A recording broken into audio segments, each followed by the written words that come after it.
पुष्पांजलि मेंसवेयर का एक और प्रतिष्ठान दूल्हा हाउस कंप्लीट और परफेक्ट वेडिंग कलेक्शन की हो गई है ग्रैंड ओपनिंग।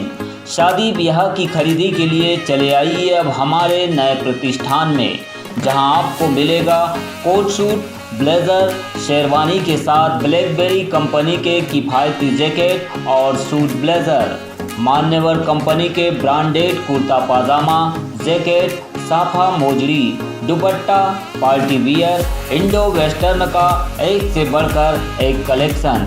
हमारा पता है दादाबाड़ी स्कूल के पीछे इतवारी बाजार के पास बालाघाट। संपर्क करें 9425138551।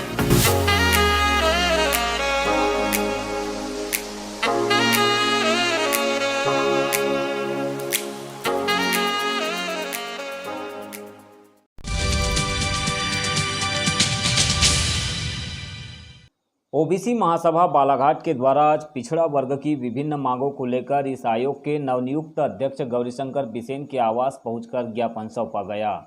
इस दौरान ओबीसी महासभा के अध्यक्ष सौरभ लोधी सहित अन्य पदाधिकारियों ने ज्ञापन के माध्यम से मांग की है कि ओबीसी वर्ग के 27% आरक्षण को संविधान की 9वीं अनुसूची में शामिल किया जाए। चयनित शिक्षक भर्ती में 27% आरक्षण का पूर्णतः पालन हो और ओबीसी वर्ग के छात्रों को शीघ्र छात्रवृत्ति प्रदान की जाए। ओबीसी महासभा के ज्ञापन पर आयोग के अध्यक्ष गौरीशंकर बिसेन ने कहा है कि उनके पास जो ज्ञापन आया है उसे वे सरकार तक पहुंचाएंगे। अपेक्षा करते आदरणीय गौरीशंकर बिसेन जी से कि वे हमारी सभी मांगों पर विचार करेंगे। अगर एक माह के भीतर हमारी मांगों पर आदरणीय गौरीशंकर बिसेन जी के द्वारा में कोई सकारात्मक पक्ष नहीं रखा जाता है तो निश्चित रूप से एक माह के पश्चात हम लोग गौरीशंकर बिसेन जी के बंगले का भी घेराव करेंगे और अनशन धरना प्रदर्शन ये इस बंगले के सामने ही करने के लिए मजबूर। मेरा तो काम है कि जो भी लोगों की ज्ञापन आते हैं उनका अध्ययन करना और सरकार के साथ पहुंचना।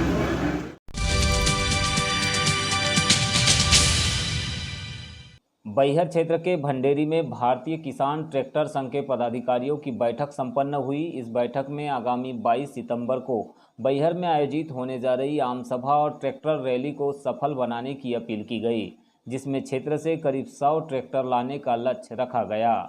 बैठक में जिला पंचायत सदस्य दल सिंह पंद्रे, बलराम सोनी, शेख ईमानुद्दीन, गणेश मंडले, राम प्रसाद पंचेश्वर सहित अन्य लोग भी मौजूद रहे। बताया गया कि इस कार्यक्रम में पूर्व सांसद कंकर मुजारे, पूर्व सांसद बोध सिंह भगत, सुनील शुक्ला एवं भारतीय गोंडवाना पार्टी की अध्यक्ष सुश्री मोनिका सिंह बट्टी बैहर पहुंच रहे हैं। गौरतलब है कि ट्रैक्टर रैली को सफल बनाने भारतीय किसान ट्रैक्टर संघ के अध्यक्ष सूरज ब्रह्मे के नेतृत्व में जगह जगह बैठक ली जा रही है।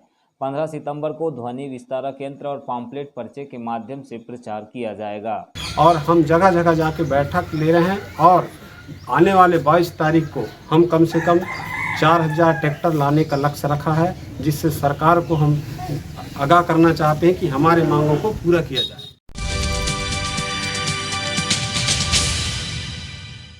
मध्य प्रदेश राज्य विधिक सेवा प्राधिकरण जबलपुर के निर्देशानुसार अमरनाथ केसरवानी प्रधान जिला एवं सत्र न्यायाधीश के मार्गदर्शन में 11 सितंबर को नेशनल लोक अदालत का आयोजन हुआ। इस लोक अदालत में 436 लिटिगेशन प्रकरणों का निराकरण हुआ, जिसमें 32,35,000 रुपये की राशि वसूली के तौर पर प्राप्त हुई। उक्त लिटिगेशन प्रकरणों में से पुलिस परामर्श केंद्र के 20 प्रकरणों का निराकरण हुआ, जिसमें 40 व्यक्ति लाभान्वित हुए। इसके साथ ही न्यायालयों में लंबित प्रकरणों में मोटर दुर्घटना दावा के 35 प्रकरण निराकृत किए गए, जिसमें 97,13,000 के अवार्ड पारित किए गए तथा 109 दंडिक प्रकरण, वैवाहिक 33 प्रकरण, चेक बाउंस के 28 प्रकरण, जिसमें 37,38,022 रुपये प्राप्त किए गए। व्यवहारवाद के 35, विद्युत प्रकरण 5, 35 अन्य प्रकरणों का भी निराकरण आपसी राजीनामा के आधार पर किया गया।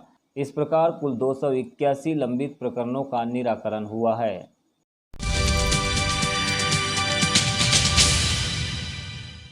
कान्हा टाइगर रिजर्व और वन परिक्षेत्र समनापुर बफर की वन परिक्षेत्र अधिकारी सीता जामरा के नेतृत्व में स्नेक रेस्क्यू टीम द्वारा जयरासी बीट के वनग्राम पटपरा में एक भारी भरकम अजगर का रेस्क्यू किया गया।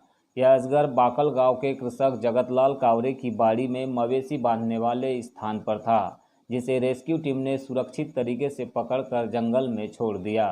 बताया गया कि इस इंडियन रॉक पाइथन की लंबाई करीब 15 फीट थी, जबकि वजन 20 किलो से अधिक था। यदि इस अजगर को पकड़ने रेस्क्यू टीम की मदद नहीं मिलती तो यह किसी के लिए भी घातक बन सकता था।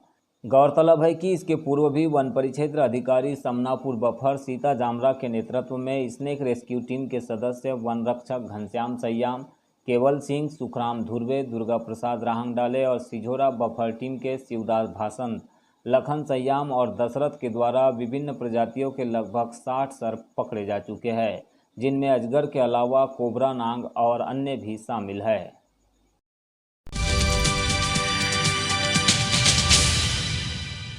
समय के साथ नेताओं के प्रचार का तरीका बदला, लेकिन इस प्रचार के तरीके ने शहर की सुंदरता पर ग्रहण लगा दिया।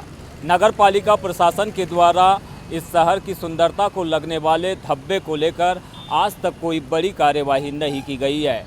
नतीजतन होता यह है कि जब भी शहर में कोई नेताजी का आगमन होता है या फिर उनके लिए कोई बड़ा कार्यक्रम आयोजित होता है, शहर में जगह जगह अवैध होर्डिंग्स की बहार आ जाती है।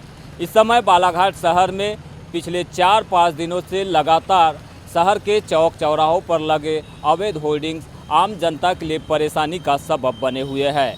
लेकिन इन होर्डिंग्स को हटाने के लिए बालाघाट में एक भी अधिकारी ऐसा नहीं दिखाई दे रहा है जो इनके ऊपर कार्यवाही कर सके।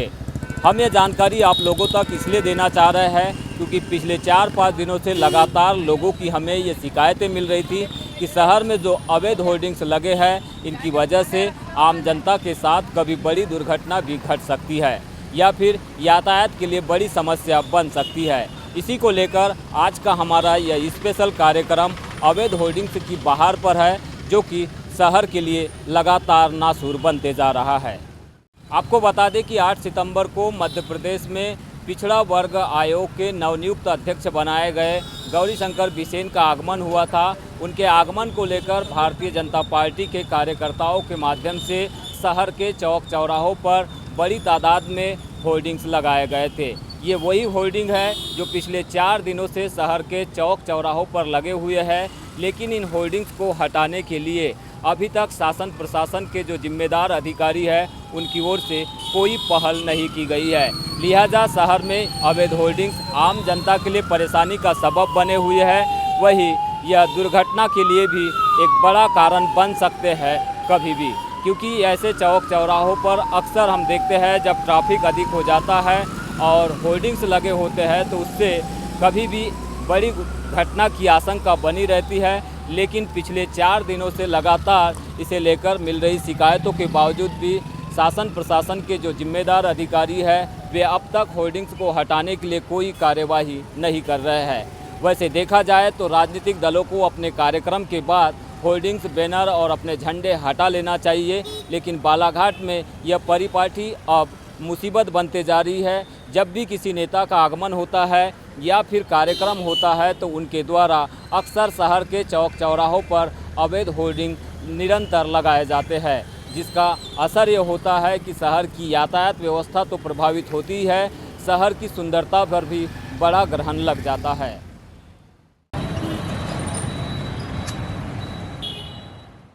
इस समय हम नगर के अंबेडकर चौक में मौजूद है।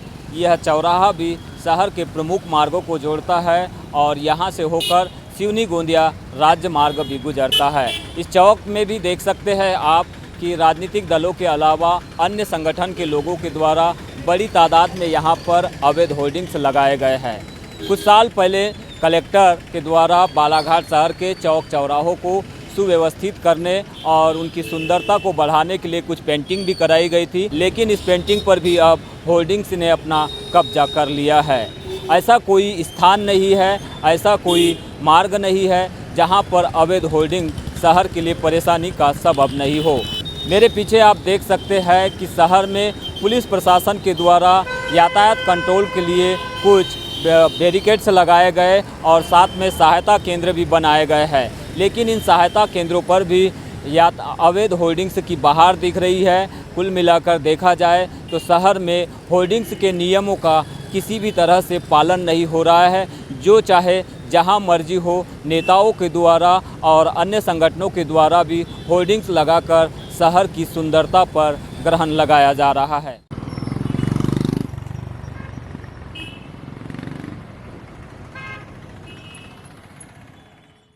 अवैध होर्डिंग शहर की बड़ी समस्या तो है, लेकिन इस समस्या के समाधान के लिए नगरपालिका के पास फुर्सत नहीं है, यातायात विभाग को मतलब नहीं है। ऐसे में बालाघाट के नवागत कलेक्टर क्या कुछ कार्रवाई करेंगे, यह देखना होगा।